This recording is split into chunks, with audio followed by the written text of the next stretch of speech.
காலை வணக்கம். இன்றைய தினம்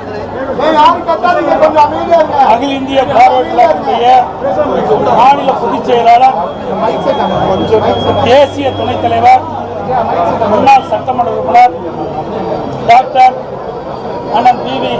கதிரவன் அவருடைய இல்ல திருமண விழா நிகழ்ச்சியிலே கலந்து கொள்வதற்காக வந்து இன்றைக்கு திருமணம் இனிதே நடந்தேறியிருக்கின்றது. அனைத்து இந்திய அண்ணா திராவிட முன்னேற்ற கழகம் இன்றைக்கு எழுச்சியோடு வலிமையோடு இருந்து கொண்டிருக்கின்றதை நேரத்தில் சுட்டிக்காட்டுகிறேன். மேலிட உத்தரவு பாஜகவுக்கு சப்போர்ட் பண்ணி தான் விக்கிரவாண்டி தேர்தலில் நிக்கிறேன்னு சொல்லி ப. சிதம்பரம் சொல்லியிருக்காரு. அவருக்கு எங்க கட்சிக்கு என்ன சம்பந்தம்? அது எங்க கட்சி அவருக்கு இன்றைக்கு ஈரோடு திராவிட முன்னேற்ற கழகம் ஆட்சிக்கு வந்த பிறகு, விடியா திமுக ஆட்சி ஏற்பட்ட பிறகு, திராவிட மாடல் ஆட்சி ஏற்பட்ட பிறகு ஈரோடு கிழக்கு சட்டமன்ற இடைத்தேர்தல் வந்தது. அந்த இடைத்தேர்தல் என்னென்ன நடந்தது? ஏதாவது ஊடக நண்பர்கள் பேசுறீங்களா, சொல்றீங்களா? என்னை மட்டும் இந்த கேள்வி கேட்குறீங்க. இதை நீங்க போடுங்க. ஈரோடு கிழக்கு சட்டமன்ற இடைத்தேர்தல் போது ஜனநாயக படுகொலை நடைபெற்றது. இன்றைக்கு வாக்காளர்களை சுதந்திரமாக வாக்களிக்க விடாம ஆடு மாடுகள் பட்டியலை அடைப்பதை போல வாக்காளரை தினந்தோறும் அழைத்து சென்று பட்டியலை அடைத்து அவர்களை கொடுமைப்படுத்திய காட்சி பல தொலைக்காட்சியெல்லாம் பார்த்தீங்க, ஊடகத்திலையும் பார்த்தீங்க. இன்றைக்கு தேர்தல் ஆணையம் அதை கண்டுகொள்ளவே இல்லை. மாநில அரசுக்கு துணை நிற்கின்றது, காவல்துறை துணை நிற்கின்றது, அரசு அதிகாரிகள் துணை நிற்கின்றார்கள். அதோட அமைச்சர் பெருமக்கள் அங்கே முகாமிட்டு ஆட்சி அதிகாரத்தை பயன்படுத்தி வனபலம் படைபலத்தை பயன்படுத்தி அதிகமான பரிசு பொருட்களை கொடுத்து அந்த தேர்தலை தில்லுமுள்ளு செய்து தேர்தல் நடைபெற்று முடிந்தது. அப்படிப்பட்ட சுதந்திரமாக நடைபெறாது என்று கருதிதான் அனைத்து இந்திய அண்ணா திராவிட முன்னேற்ற கழகம் இந்த தேர்தலில் போட்டியிடல. நடந்து முடிந்த நாடாளுமன்றம், விழுப்புரம் நாடாளுமன்றம், இந்த விக்கிரவாண்டி தொகுதி விழுப்புரம் நாடாளுமன்றத்தில் வருது. 6000 ஓட்டு தான் குறைவு. இப்பவே என்ன ஓட்டு வந்து மறுபடியும் எதுக்கு போட்டிடுவாங்க? போட்டிக்கிட்டா விடவே போறாங்க. இன்னைக்கு எல்லா ஆட்சி அதிகார பலத்தையும் பயன்படுத்துவாங்க, பணத்தை வாரி இறைப்பாங்க, அதோட பரிசு பொருள் அள்ளி கொடுப்பாங்க. எல்லா அமைச்சர்களும் பூத் வாரியா பிரிச்சு இன்னைக்கு பணமழை பொழியும். ஜனநாயக படுகொலை நடைபெறும். சுதந்திரமா மக்கள் வாக்களிக்க முடியாது. ஆகவேதான் அனைத்து இந்திய அண்ணா திராவிட முன்னேற்ற கழகம் இந்த தேர்தலிலே புறக்கணிக்கப்பட்டது. ஒன்றும் இல்லை. எப்படி உற்சாகம் இருப்பாங்க? நீ ரைட்டு இத்தனையும் கேட்குறீங்களே, ஈரோடு கிழக்கில் என்ன சொல்லுங்க. எதையாவது இந்த ஊடக நண்பர்கள்லாம் பத்திரிகை நண்பர்கள்லாம் அந்த பட்டியல் அடைச்சதை எடுத்து போட்டீங்களா? ஒருத்தரோட போடல. ஒரு சில தொலைக்காட்சி தான் நடுநிலையோடு நடந்தது. பெரும்பாலான தொலைக்காட்சிகள் இந்த விடியா திமுக ஆட்சிக்கு இந்த முதலமைச்சருடைய கட்டுப்பாட்டில் இருக்குது.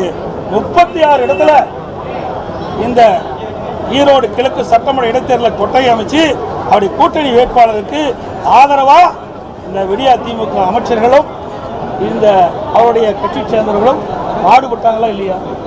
நான் சவால் விட்டேன். இனியும் இந்த கொட்டைகளை அடைச்சி வச்சிருந்தா நானே நேரில் இருந்து அங்கே வாக்கு சேர்க்கணும். உடனே என்ன பண்ணாங்க? அந்த வாக்காளர்லாம் அழைச்சிட்டு பஸ்ஸில் ஏற்றி ஊரூரா போய் சுற்றுலா கொண்டு போனாங்க. இப்படி நடக்கின்ற பொழுது அங்கே எப்படி சுதந்திரமாக தேர்தல் நடக்கும்? அதனால தான் நான் தேர்தல் மு.க. ஸ்டாலின் வர சட்டமன்ற தேர்தலில் வந்து 400க்கு மேலே 200க்கு மேலே இடங்களை வந்து வெற்றி பெறுவோம் அப்படின்னு சொல்கிறாங்க. அவர் கனவு பலிக்காது. இப்படி தான் சொன்னார். நீங்கள் 2019 நாடாளுமன்ற தேர்தல் நடைபெற்றது. அப்போது 38 இடங்கள் ஜெயிச்சாங்க. இதே மாதிரி 200 இடத்துல வரணும்னு சொன்னாங்க. பிறகு என்னாச்சு? அதிமுக 75 இடத்துல ஜெயிச்சது. இப்போ கூட 2019 நாடாளுமன்ற தேர்தல் நடக்கின்ற பொழுது 234 சட்டமன்றத்தில் 39 நாடாளுமன்றத்தில் இருக்கிற சட்டமன்ற தொகுதியில் 2 தான் ஜெயிச்சது, அரியலூர் ஜெயகொண்டம். இப்போ அதிமுக 8 சட்டமன்ற உறுப்பினர்கள் சட்டமன்ற தொகுதியில் ஜெயிச்சிருக்கிறோம். 2 கூட்டணி ஜெயிச்சிருக்கு. 10 இடத்துல நாங்கள் ஜெயிச்சிருக்கிறோம். 2 அமைச்சர் தொகுதியிலே ஜெயிச்சிருக்கிறோம். அப்படின்னா எப்படி இருக்குன்னு பாருங்க. அடுத்த தேர்தலில் திருக்கோயிலூர் பொன்முடி அமைச்சராக இருக்கிறார். அந்த தொகுதியில் சட்டமன்ற விழுப்புரம் நாடாளுமன்ற தொகுதியில் திருக்கோயில் வருது. அதில் அதிமுக அதிகமான இடத்தை வாங்கியிருக்கு. அதே மாதிரி இங்கே விருதுநகரில் இன்னைக்கு அருப்புக்கோட்டையில் அங்கேயும் சட்டமன்ற தொகுதியில் என்னுடைய கூட்டணி அதிக இடங்களை பெற்று அதிக வாக்குகளை பெற்றிருக்காரு. ஆக சட்டமன்ற தேர்தல் வேறு, நாடாளுமன்ற தேர்தல் மக்கள் பிரித்து பார்த்தா ஓட்டு போடுறாங்க. கடந்த 2019 நாடாளுமன்ற தேர்தல் வருகின்ற பொழுது அப்போ சட்டமன்ற இடைத்தேர்தல் வந்தது. உதாரணத்துக்கு அண்ணன் இருக்கா திண்டுக்கல் நாடாளுமன்ற தொகுதியில் திமுக வேட்பாளர் போட்டிடுறாங்க. அங்கே நிலக்கோட்டையில் இடைத்தேர்தல், அதில் திமுக வேட்பாளர் போட்டிடுறாங்க. அதில் அதிமுகவும் போட்டிடுறாங்க. அப்போ அதிமுக வேட்பாளர் 26 ஓட்டில் ஜெயிக்கிறார், திமுக வேட்பாளர் துவக்கிறார். நாடாளுமன்ற வேட்பாளர் அதிக வாக்குகளை பெறார். ஆக தமிழ்நாட்டு மக்களை பொறுத்த வரைக்கும் மத்தியில் யார் ஆட்சிக்கு வரும்னு நினைக்கிறாங்க, மாநிலத்தில் யார் ஆட்சிக்கு வரும்னு நினைக்கிறாங்க அப்படின்னு பிரித்து பார்த்தா, சிந்தித்து பார்த்தா வாக்களிக்கிறாங்க. நாடாளுமன்ற தேர்தல் வேற, சட்டமன்ற தேர்தல் வேற. அதே மாதிரி விளாத்திக்குளத்திலையும் அதே மாதிரி. அதே மாதிரி நாடாளுமன்ற தேர்தலில் திருமதி கனிமொழி தூத்துக்குடியில் போட்டிக்கிட்டாங்க திமுக. அங்கே விளாத்திக்குள்ள சட்டமன்ற வேட்பாளர் திமுகவில் போட்டிக்கிட்டாங்க. அங்கே திமுக வேட்பாளர் தோல்வி விட்டுறாரு. அங்கேயே நாடாளுமன்றத்துக்கு போட்டியிட்ட திருமதி கனிமொழி அவர்கள் கூடுதலான வாக்களை பெற்றார். இதுதான் தமிழ்நாட்டுடைய நிலை.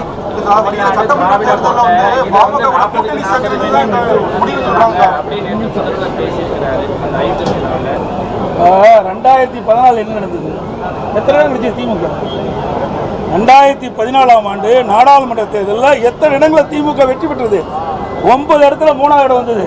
2 இடத்துல டெபாசிட் போச்சு, தருமபுரியும் கன்னியாகுமரியும். ஏன் அவரெல்லாம் மீண்டும் ஆட்சிக்கு வரல, மீண்டும் ஜெயிக்கல. 91 2 எம்எல்ஏ தான் ஜெயிச்சாங்க. ஆக மாறி மாறி தான் வரும். இந்த அரசியல் கட்சியை பொறுத்த வரைக்கும் எல்லா தேர்தலிலுமே எந்த கட்சி வெற்றி பெற்றது சரித்திரம் கிடையாது. எல்லா கட்சியுமே தொடர்ந்து தோல்வி தான் கிடைக்கிறது.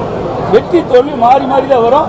அப்படித்தான் இந்த தேர்தலிலும் 2026 தமிழகத்தில் நடைபெற்ற சட்டமன்ற பொதுத் தேர்தலில் அனைத்து இந்திய அண்ணா திராவிட முன்னேற்ற கழக தலைமையில் அமைக்கப்பட்ட கூட்டணி அதிக இடங்களில் வெல்லும்.